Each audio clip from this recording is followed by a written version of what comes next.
Salut à tous, aujourd'hui on fait la partie 2 de l'analyse complète d'Edenred. Dans la dernière vidéo, on avait fait l'analyse du business model où j'avais mis la note de 9 sur 10, une analyse quantitative où j'avais mis la note de 8 sur 10 et on avait fait une étude de la valorisation où j'en avais conclu que l'action est plutôt largement sous-valorisée par rapport aux moyennes historiques et par rapport aux prévisions de croissance.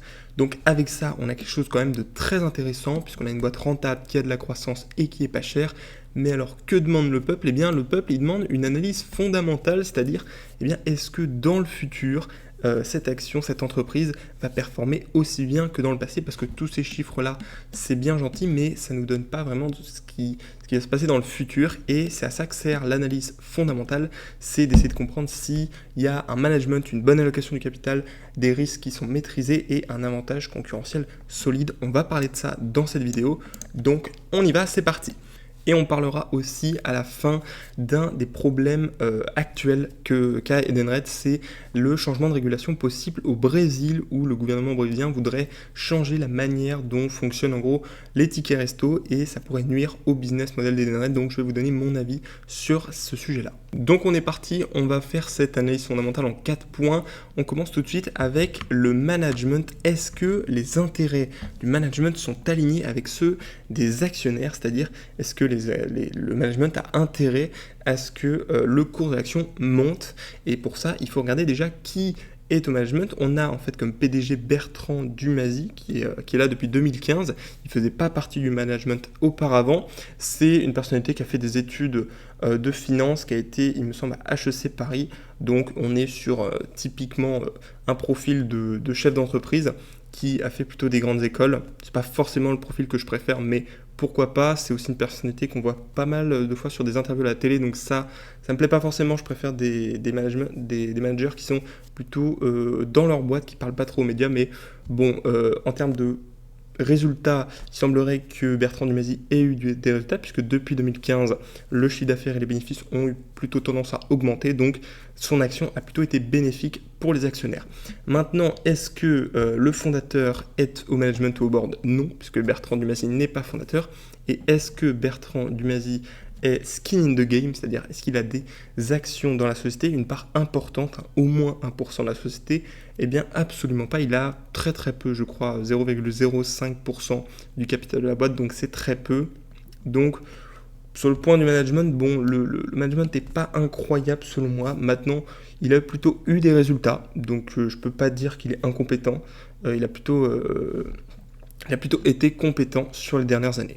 Pourquoi c'est important de parler du management? Eh bien parce que le management, c'est lui qui a la charge de s'occuper de l'allocation de capital, qui est l'une des deux grandes catégories, on va dire, de l'analyse fondamentale, avec, après, on va voir l'avantage concurrentiel. C'est les deux trucs les plus importants pour moi dans l'analyse fondamentale, c'est l'allocation de capital et l'avantage concurrentiel. Et donc, on va faire l'allocation de capital. Donc déjà, pour comprendre comment sont alloués les cash flows générés par l'entreprise, il n'y a toujours que deux options possibles, hein. Soit ils sont réinvestis, soit ils sont retournés directement à l'actionnaire. Et dans le cas d'Edenred, eh bien, on a un taux moyen de réinvestissement de 60% et un taux moyen de retour direct à l'actionnaire de 40%. Donc un équilibre 60-40, c'est plutôt, on va dire, agressif. Je préfère quand on est plutôt autour de 50-40, de 50-50 ou de 40-60. C'est-à-dire un taux de retour à l'actionnaire un peu plus important. Maintenant, là, il semblerait qu'ils aient des opportunités de croissance encore, donc c'est totalement justifié, donc pourquoi pas. Si on va dans le détail, on voit qu'on a 21% de CAPEX, donc croissance interne, qui sont en légère augmentation, et ça, on va voir, ça pèse sur le free cash flow. Pour moi, j'ai estimé le niveau de CAPEX récurrent minimum à 15%. Et en termes de croissance externe, par contre, c'est là où c'est beaucoup plus agressif puisque le management est dans une politique d'acquisition qui est très agressive avec une moyenne de 44% de ratio acquisition sur OCF. Donc ça veut dire que sur les cash flows générés, et en moyenne sur les 4 dernières années, eh bien 44% est parti dans les acquisitions. C'était 48% en 2024, 95% en 2023, 7% en 2022 et 11% en 2021. Classique dans les acquisitions, c'est toujours un petit peu irrégulier, mais en moyenne, on est autour des 40%. Cependant, bon, faut admettre que ces acquisitions ont plutôt été porteuses de croissance, puisque On a eu de la croissance sur les dernières années et aussi on a eu un ROCE en augmentation qui a augmenté, c'est de 23% à 30% entre 2021 et aujourd'hui, donc ça traduit plutôt d'investissement rentable. En bref, la politique de réinvestissement de la boîte, elle est assez agressive, mais pour l'instant, elle porte ses fruits et ça démontre en tout cas que le management est plutôt compétent dans sa politique de réinvestissement. De l'autre côté, retour à l'actionnaire, on a donc pas mal de dividendes, assez classiques dans une entreprise française de ce style, puisqu'on est à 30% de l'OCF qui part en dividendes. Donc ça fait un tiers quand même, c'est plutôt beaucoup. Et en 2024, le management d'Edenred a commencé sa politique de rachat d'actions pour profiter de niveaux de valorisation attractifs. C'est comme ça qu'ils l'ont justifié. Et c'est très positif qu'ils aient cette réflexion, puisque plus les niveaux de valorisation sont bas, plus les rachats d'actions sont bénéfiques et rentables pour les actionnaires. Et en 2024, eh bien, les buybacks étaient plus importants que les dividendes. Donc je trouve ça très positif, ça montre que le management, eh bien, il n'est pas seulement passif, il est un peu proactif, il prend les devants, et donc ça c'est très positif. On va faire un petit tour aussi par la notation Morningstar de Capital Allocation. Ça c'est une notation que je regarde beaucoup. Il y a 3 catégories, il y a pauvre, standard et exemplaire. Pauvre, ils le mettent quasiment jamais, mais entre standard et exemplary, par contre, ça c'est toujours entre les deux que ça se joue. Ici, ils ont mis standard. Alors, pourquoi ils ont mis standard? Parce qu'ils considèrent que la stratégie d'investissement, elle est correcte. C'est-à-dire que Morningstar apprécie qu'Edenred diversifie son activité sur les solutions de mobilité, au-delà des tickets resto, puisque les dernières acquisitions qu'ils ont faites, c'était surtout sur le domaine du coup de la mobilité, alors c'est-à-dire des cartes pour des carburants, des péages, etc. Et aussi, Edenred essaye de s'implanter aux USA, et ça plaît un peu moins à Morningstar, qui considère que c'est peut-être un peu ambitieux. Bon, maintenant, pourquoi pas, les États-Unis, ça reste un marché très très grand, donc ils peuvent réaliser du chiffre d'affaires là-bas. Mais c'est vrai qu'il y a déjà des acteurs en fait, qui exercent aux États-Unis, donc ils vont avoir sûrement plus de mal de s'implanter aux États-Unis qu'en Amérique latine, par exemple. Et de l'autre côté, la politique de redistribution, il la considère comme appropriée. Alors approprié, on peut considérer que c'est très bien pour Morningstar, ils vont rarement mettre mieux. Et là, il nous parle donc d'un dividende qui est régulièrement augmenté, effectivement, c'est à peu près 10% par an, donc ça, c'est cool. Et le management a aussi engagé une politique de rachat d'actions, comme on l'a dit. Cependant, c'est précisé, le management privilégiera toujours la croissance et les opportunités d'investissement. On continue avec la 3e catégorie qui est la catégorie des risques et des sensibilités. Donc, est-ce qu'il existe des risques qui peuvent impacter la rentabilité ou la croissance du business model? Et de manière générale, à quel facteur le business model il est sensible? Pour moi, il y a 4 facteurs auxquels un business model peut être sensible. Souvent, on va y avoir la disruption technologique. Quand vous êtes dans un secteur technologique, ça peut être le cas. Pour Edenred, c'est pas le cas. Honnêtement, le ticket resto, c'est pas une activité ultra technologique non plus, donc il n'y a pas un gros risque de disruption. Il y a un risque géopolitique, bon ça c'est pas un risque qu'on voit très souvent, mais je le mets quand même ici dans le cas de Edenred, c'est évidemment pas le cas. Il y a un risque sur les cycles économiques, donc ça c'est tout ce qui touche à la consommation, la croissance économique, le taux d'emploi et le taux de chômage. Et dans ce cas-là, on peut parler d'une légère sensibilité au cycle économique, puisque évidemment Edenred profite des emplois salariés, donc s'il y a une augmentation du taux de chômage et des salariés dans les entreprises privées qui diminuent, eh bien l'activité d'Edenred diminue. Et le dernier risque, c'est un risque souvent qui est plutôt réglementaire, donc est-ce que l'entreprise opère sur des marchés réglementés, des marchés régulés avec des normes environnementales ou des normes technologiques, ou etc. Est-ce que c'est une entreprise qui a besoin de brevets technologiques ou pharmaceutiques? Bref, est-ce qu'il y a un enjeu réglementaire? Et dans le cas d'Edenred, c'est surtout de ça qu'on va parler, puisque Morningstar le rappelle ici dans sa notation de risque et d'incertitude qu'elle a mis haute. Elle met souvent haute, il ne faut pas avoir ça comme quelque chose de négatif quand elle met haute. C'est plutôt standard, j'aurais tendance à dire, mais voilà, elle est assez sévère là-dessus. Et donc elle parle d'une légère sensibilité au risque, au cycle économique, ça on l'a vu, mais surtout une sensibilité significative à la réglementation, puisque le secteur d'activité des tickets restaurants, c'est historiquement un secteur régulé par les pouvoirs publics, et donc ils peuvent appliquer des normes pour notamment plafonner les frais que peuvent prendre les acteurs, donc que peut prendre Edenred. Bon, Morningstar relativise en disant que c'est souvent un risque qui est surestimé, puisque en réalité, quand on y pense, les pouvoirs publics n'ont pas tant intérêt et économiquement parlant, à surréguler cette activité qui favorise à la fois les entreprises et les restaurateurs. Cependant, bon, il y a un cas qui illustre très bien le risque réglementaire, c'est en ce moment au Brésil où il y a un changement de réglementation potentiel, alors qui est en train de vaciller puisqu'il semblerait qu'une partie du gouvernement soit contre ce changement de réglementation. Mais bref, ça représente quand même 20% du chiffre d'affaires d'Edenred, le Brésil, et manifestement, voilà, c'est un changement qui pourrait impacter entre 10 et 20% le chiffre d'affaires d'Edenred. Donc en termes de risques, il y en a, ils ne sont pas énormes, c'est assez classique d'avoir un risque réglementaire pour ce type de boîte, mais on n'est pas sur un niveau de risque très très élevé. Cependant, comme il y a quelques risques, eh bien il faut, quand vous avez des risques, il faut un avantage concurrentiel. Pour se défendre, il faut un moat. Moat en anglais, moat en français ça veut dire douve, et donc il faut une douve pour se protéger de ces risques-là. Et on va donc se poser la question, est-ce que Edenred a un moat? Et déjà, c'est quelque chose qu'on peut savoir assez facilement, c'est en se posant deux questions. Est-ce que Edenred est leader sur son marché? Une entreprise leader a forcément un moat, parce que sinon elle ne serait pas devenue leader. Dans le cas d'Edenred, c'est oui. Edenred est l'entreprise leader, c'est le leader mondial dans les tickets restaurants. Et la deuxième question, est-ce que Edenred a des marges et un ROCE élevé?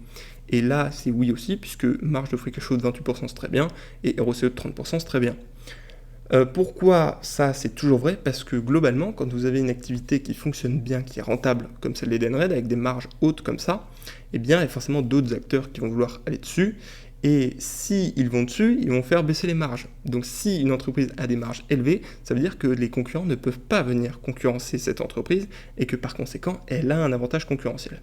Donc pour déterminer un avantage concurrentiel, il n'y a pas besoin d'être un génie, il suffit de regarder quelques chiffres. Maintenant, ce qui est compliqué, c'est de déterminer la durabilité de cet avantage concurrentiel, et c'est ça qu'on va regarder ici, en se posant la question déjà de quel avantage concurrentiel il s'agit. Est-ce que, alors j'en ai listé 6, il y en a qui mettent 4, d'autres 5, bref, moi j'aime bien en mettre 6 parce que comme ça, on englobe pas mal de choses. Alors, est-ce que déjà Edenred a une marque ou quelque chose de particulier? Non. Est-ce qu'elle a un écosystème intégré? Pas vraiment. On ne peut pas parler d'écosystème intégré sur Edenred. Est-ce qu'elle a des switching costs? Un petit peu. Évidemment, ça peut être compliqué pour une entreprise de changer de fournisseur. Est-ce qu'elle a un mode réglementaire? Un petit peu. Pareil, il y a un peu un statut des entreprises de tickets restaurants qui sont pas non plus protégées par l'État, mais qui ont un statut particulier. Est-ce qu'il y a des économies d'échelle? Non. Par contre, est-ce qu'il y a un network effect? Eh bien là, totalement. Edenred, c'est une entreprise qui est donc leader mondial dans le ticket restaurant, qui est 3e mondial dans le secteur de la mobilité, et la taille de la clientèle d'Edenred rend son activité ultra dominante et difficilement concurrençable. Donc c'est pour ça que Morningstar a mis la note de wide moat, donc la note la plus élevée, et elle a aussi ajouté que Edenred bénéficiait d'une monétisation efficace de son réseau. Alors, pour que vous le sachiez, Edenred prend 4% de commission sur les commerçants et 0,8% auprès des employeurs. Donc c'est quand même des commissions qui sont importantes, notamment pour les commerçants. Commerçants, ça veut dire restaurateurs. Hein. Et Morningstar aussi précise qu'il y a pas mal d'opportunités de croissance dans les marchés qui sont sous-pénétrés, typiquement en Amérique latine. En bref, le mode de Edenred, jugé par Morningstar et approuvé par moi-même, je considère qu'il est effectivement sur un wide mode. Voilà, on a donc fait nos 4 points de notre analyse fondamentale et je vais vous montrer qu'est-ce que j'ai mis comme note. Et alors voilà les notes que j'ai mis. Alors pour le management, j'ai mis que c'était bof, honnêtement. Il n'y a pas de skin de game et c'est pas les fondateurs. Et j'aime pas forcément l'attitude dans les médias du PDG, donc je suis pas hyper fan. Bon, maintenant il est compétent, donc c'est pour ça que j'ai pas mis une note catastrophique non plus. Pour l'allocation de capital, je la trouve totalement correcte. Voilà, c'est pas hyper orienté vers les actionnaires, puisqu'il y a quand même un taux de moyen réinvestissement de 60%, mais en tout cas ça porte ses fruits, donc ça, il n'y a pas de problème. Au niveau des risques et sensibilités, pour moi, il n'y en a pas énormément. Alors comme toute entreprise, il y a quelques risques, mais c'est pas incroyable. Et pour la question de l'avantage concurrentiel, là c'est très bien, puisque je considère que Edenred a un avantage concurrentiel assez fort et qui va lui permettre, je pense, dans les 10 prochaines années de tenir tête à ses concurrents. Tout ça, ça fait une note fondamentale de 7 sur 10, ce qui est plutôt correct selon moi. Hein, une note fondamentale de 7 sur 10, honnêtement, c'est une bonne note. Et pour l'instant, donc c'est plutôt un sans faute pour Edenred qui, quantitativement et de qualité, au niveau de la valorisation et de qualité, et au niveau du fondamental, eh bien, on est aussi sur une entreprise de qualité. Néanmoins, il reste deux questions à se poser sur les problèmes actuels que connaît Edenred. J'en reconnais deux. D'abord, donc, il y a cette histoire du Brésil qui veut changer de réglementation, et on voit que ça a de l'impact puisque Morningstar, dans sa fair value, la met à 55, mais si le changement de régulation passait, elle la baisserait à 45. Donc, il y a une différence assez importante de 10 euros. Dans sa fair value, donc on voit que ça aurait un impact. Cependant, des dernières informations qu'on a déjà, c'est un changement de régulation qui est encore flou. Donc s'il est flou, c'est-à-dire qu'il n'est pas très abouti et que sûrement il n'est pas en passe de passer tout de suite. Et deuxième chose, dans le gouvernement brésilien, il y a, semblerait-il, une opposition assez forte, et même par les acteurs brésiliens, les commerçants brésiliens, etc., eh bien, il y a une opposition assez forte, et donc il y a assez peu de chances que ce changement de régulation, il passe. Donc cette première question du Brésil, pour moi, c'est un risque qui existe, c'est un risque réglementaire, qu'on l'a vu, qui n'est pas dramatique, et il y a assez peu de chances qu'il passe aujourd'hui. Et enfin, le deuxième risque, et c'est celui-là que j'avais énoncé dans la première vidéo, c'est que la marge free cash flow, eh bien, elle est en baisse depuis 2022. Elle est passée de 42% à 28%, mais je n'avais pas expliqué pourquoi, et donc j'ai fait ma petite enquête, et on va voir ça maintenant. Ça, c'est quelque chose qu'il est important de faire, essayer de comprendre finalement qu'est-ce qui fait qu'une marge free cash flow est en baisse. Donc voilà ce que ça donne. On voit bien que depuis 2022, fin 2022, début 2023, on a une marge free cash flow qui baisse. Alors, il y a une partie de cette explication qu'on peut avoir rapidement, c'est que vous voyez que sur les dernières années, elle n'a jamais été linéaire. La marge free cash flow a toujours fluctué. Donc, peut-être que cela, c'est une fluctuation normale. On va quand même essayer de comprendre d'où elle vient. Et la première raison, c'est une augmentation des CAPEX. Les CAPEX de la boîte ont augmenté. Voilà, là je vous ai mis les CAPEX et on voit qu'entre 2021 et 2022, ils ont beaucoup augmenté et ils ont continué à augmenter vigoureusement depuis 2022 jusqu'à aujourd'hui. Donc ça, c'est à prendre en compte. Après, est-ce que c'est récurrent ou pas? J'ai l'impression quand même que ce sont des CAPEX qui vont peut-être durer, donc il faut le prendre en compte. Mais déjà, on a une première partie de l'explication. Et la deuxième partie de l'explication, eh bien, c'est un problème de cash flow, c'est-à-dire que l'entreprise a du cash qui a du mal à rentrer. Par conséquent, on va aller dans le cash flow statement pour essayer de comprendre d'où ça vient. Et donc, je vous ai sorti ici le cash flow statement de 2024, 2023, 2021, 2022, avec donc ici, vous avez la marge brute d'autofinancement qui, on voit, entre 2022 et 2023 et 2024, a augmenté de 16% par an. Donc, il semblerait qu'il n'y ait pas trop de problèmes, et la marge de ce niveau est passée de 33 à 29 à 30. Elle a légèrement diminué entre 2022 et 2024, mais pas énormément. Pour moi, c'est pas très significatif, et sûrement que dans les années précédentes, ça a déjà eu lieu, donc c'est plutôt un non-événement. Par contre, en dessous, quand on voit le flux de trésorerie des activités opérationnelles, on voit qu'il n'y a eu aucune croissance entre 2022 et 2024. Ça veut dire quoi? Ça veut dire qu'entre les deux, il s'est passé quelque chose. Et entre les deux, eh bien, c'est ce qu'on appelle le change in working capital, le besoin en fonds de roulement en français, qui, ici, je vous ai mis le détail, qui, on le voit très clairement ici, le besoin en fonds de roulement net, il est passé de moins 5 milliards 500 à moins 5 milliards 400, donc il s'est rapproché de zéro, et c'est mauvais signe. Il faut que ce BFR il soit le plus loin possible de zéro. S'il se rapproche de zéro, ça veut dire que Edenred, entre guillemets, a de l'argent qui rentre pas tout de suite. L'argent met du temps à rentrer dans les caisses, et là on le voit. Alors, je vous laisse le détail si vous voulez vraiment creuser, mais ici, je vous ai mis la justification du management d'Edenred, qui justifie ça par trois raisons. D'abord, une diminution des autres tiers passifs, expliquée notamment par une revue du portefeuille d'activités bancaires. Vous pouvez considérer que c'est de la mauvaise gestion, mais honnêtement, ça fait sûrement partie des aléas, entre guillemets, du business. Deuxième partie, vous avez une augmentation des titres en circulation, notamment en Amérique latine et en Europe, reflétant une croissance du volume d'activité. Donc là, ce qu'il nous dit, c'est que la croissance génère un problème de cash flow. C'est assez classique dans des entreprises qui ont de la croissance d'avoir pendant une légère période un problème de cash flow parce qu'ils vont prioriser la croissance et le gain de part de marché à la génération de cash flow directement. Donc là, c'est ce qu'on aurait. Donc, c'est pas forcément une faute managériale.